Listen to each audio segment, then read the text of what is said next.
आज फैसले का दिन। शराब घोटाले में जांच की पूरी क्रोनोलॉजी जानिए। अब तक कौन कौन जेल से बाहर, कौन अभी भी अंदर। दिल्ली शराब घोटाले में फंसे मुख्यमंत्री अरविंद केजरीवाल की जमानत पर शुक्रवार को सुप्रीम कोर्ट अपना फैसला सुनाएगा। केजरीवाल की ओर से दाखिल याचिका में सीबीआई की गिरफ्तारी को चुनौती दी गई है। जस्टिस सूर्यकांत और जस्टिस उज्जवल भुइयां की बेंच ने 5 सितंबर को सुनवाई के बाद फैसला सुरक्षित रख लिया था। केजरीवाल को अगर आज जमानत मिल जाती है तो वे तिहाड़ जेल से बाहर आ जाएंगे, क्योंकि मनी लॉन्ड्रिंग केस में उन्हें पहले ही सुप्रीम कोर्ट से अंतरिम जमानत मिल चुकी है। केजरीवाल को सीबीआई ने 26 जून को गिरफ्तार किया था। उस वक्त वो मनी लॉन्ड्रिंग केस में तिहाड़ जेल में बंद थे। सबसे पहले प्रवर्तन निदेशालय ने केजरीवाल को 21 मार्च को उनके सरकारी आवास से गिरफ्तार किया गया था। 10 दिन की पूछताछ के बाद 1 अप्रैल को उन्हें तिहाड़ जेल भेज दिया गया। करीब 51 दिन बाद 10 मई को सुप्रीम कोर्ट ने 21 दिन के लिए आम चुनाव में प्रचार के लिए केजरीवाल की रिहाई को मंजूरी दी। सुप्रीम कोर्ट ने केजरीवाल की 1 जून तक रिहाई की मंजूरी की थी और 2 जून को केजरीवाल ने तिहाड़ जेल में सरेंडर कर दिया था।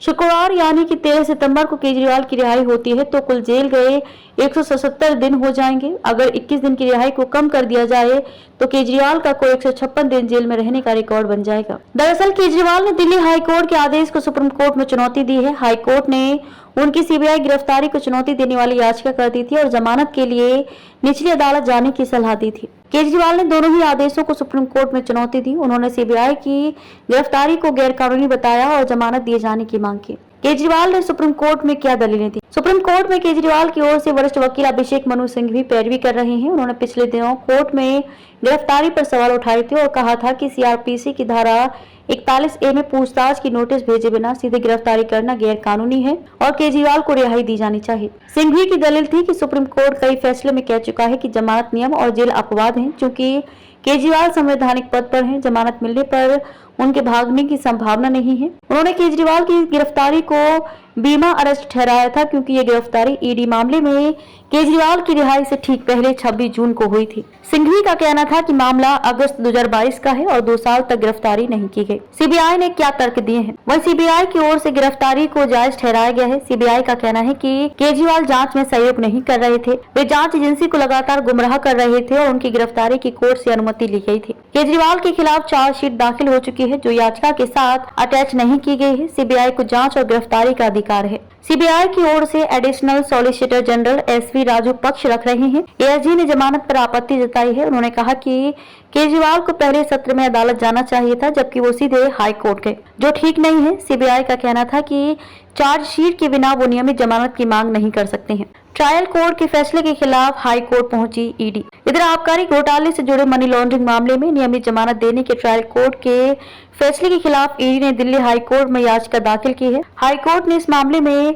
23 अक्टूबर तक के लिए सुनवाई स्थगित कर दी है। कोर्ट ने नोट दर्ज किया है कि केजरीवाल से जुड़े मामले की सुनवाई सुप्रीम कोर्ट की संवैधानिक पीठ कर रही है। दरअसल मनी लॉन्ड्रिंग मामले में सुप्रीम कोर्ट ने जुलाई में केजरीवाल को अंतरिम जमानत देते हुए मामले को संवैधानिक पीठ को भेज दिया था। ट्रायल कोर्ट सीबीआई की विशेष अदालत ने 20 जून को केजरीवाल को 1 लाख रुपए के निजी मुचलके पर जमानत दे दी थी, लेकिन सीबीआई मामले में न्यायिक हिरासत में होने के कारण वे तिहाड़ जेल से बाहर नहीं आ सके थे। जांच एजेंसियों ने केजरीवाल को इस पूरे कथित घोटाले में किंगपिन होने का दावा किया। इस केस में आम आदमी पार्टी को भी आरोपी बनाए हैं। जांच एजेंसियों ने आरोप लगाया कि केजरीवाल को साउथ ग्रुप से रिश्वत मिली थी। सीबीआई ने केजरीवाल पर गोवा विधानसभा चुनाव 2022 में 40 आप उम्मीदवारों के लिए रिश्वत से 90 लाख रुपए जुटाने का भी आरोप लगाया है। शराब घोटाले में जांच पहले 530 रुपए की बोतल पर दिल्ली सरकार 223 रुपए और 89 पैसे की एक्साइज ड्यूटी वसूलती थी, लेकिन नई नीति के तहत सरकार ने होलसेल प्राइस पर एक्साइज ड्यूटी बोतल की कीमत की महज 1% कर दी।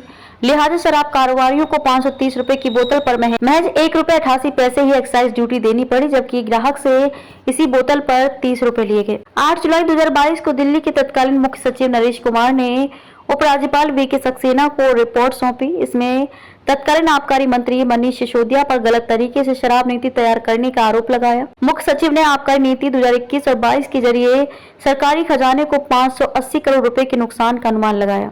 इस रिपोर्ट पर एलजी ने सीबीआई जांच की सिफारिश की। 17 अगस्त 2022 को सीबीआई ने केस दर्ज किया। इसमें मनीष सिसोदिया, 3 पूर्व सरकारी अफसर, 9 कारोबारी और 2 कंपनी को आरोपी बनाया गया।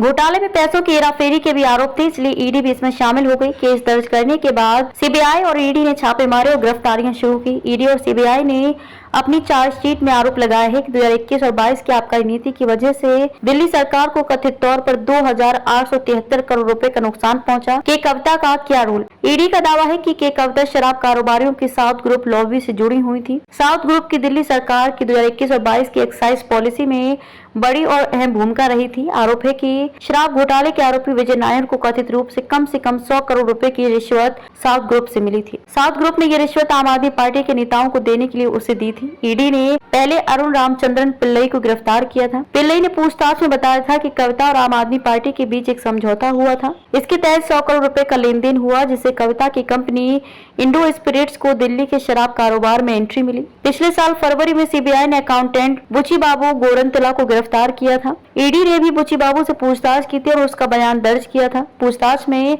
बुची बाबू ने बताया था कि के कविता दिल्ली के सीएम अरविंद केजरीवाल और पूर्व डिप्टी सीएम मनीष सिसोदिया के बीच राजनीतिक समझ थी।